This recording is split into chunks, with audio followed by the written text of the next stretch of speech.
اور وہ وقت یاد کرنے کے قابل ہے جب تمہارے پروردگار نے فرشتوں سے فرمایا کہ میں زمین میں اپنا نائب بنانے والا ہوں۔ انہوں نے کہا کیا تو اس میں ایسے شخص کو نائب بنانا چاہتا ہے جو خرابیاں کرے اور کچھ تو خون کرتا پھرے؟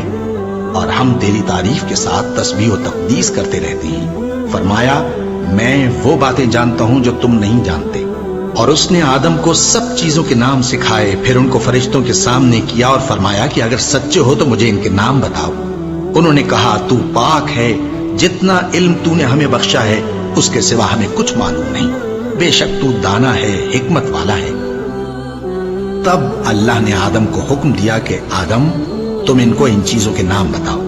سو جب انہوں نے ان کو ان کے نام بتائے تو فرشتوں سے فرمایا کیا میں نے تم سے نہیں کہا تھا کہ میں آسمانوں اور زمین کی سب پوشیدہ باتیں جانتا ہوں، اور جو تم ظاہر کرتے ہو اور جو پوشیدہ کرتے ہو سب مجھ کو معلوم ہے۔ اور جب ہم نے فرشتوں کو حکم دیا کہ آدم کے آگے سجدہ کرو تو وہ سب سجدے میں گر پڑے مگر شیطان نے انکار کیا اور غرور میں آ کر کافر بن گئے۔ اور ہم نے کہا کہ اے آدم تم اور تمہاری بیوی بہشت میں رہو اور جہاں سے چاہو بے روک ٹوک کھاؤ پیو، لیکن اس درخت کے پاس نہ جانا نہیں تو ظالموں میں ہو جاؤ گے۔ پھر شیطان نے دونوں کو اس درخت کے بارے میں پھسلا دیا اور جس عیش و نشاط میں تھے اس سے ان کو نکلوا دیا۔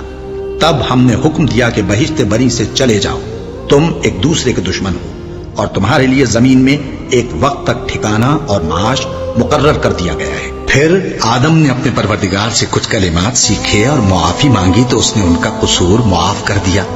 بے شک وہ معاف کرنے والا ہے، بڑا مہربان ہے۔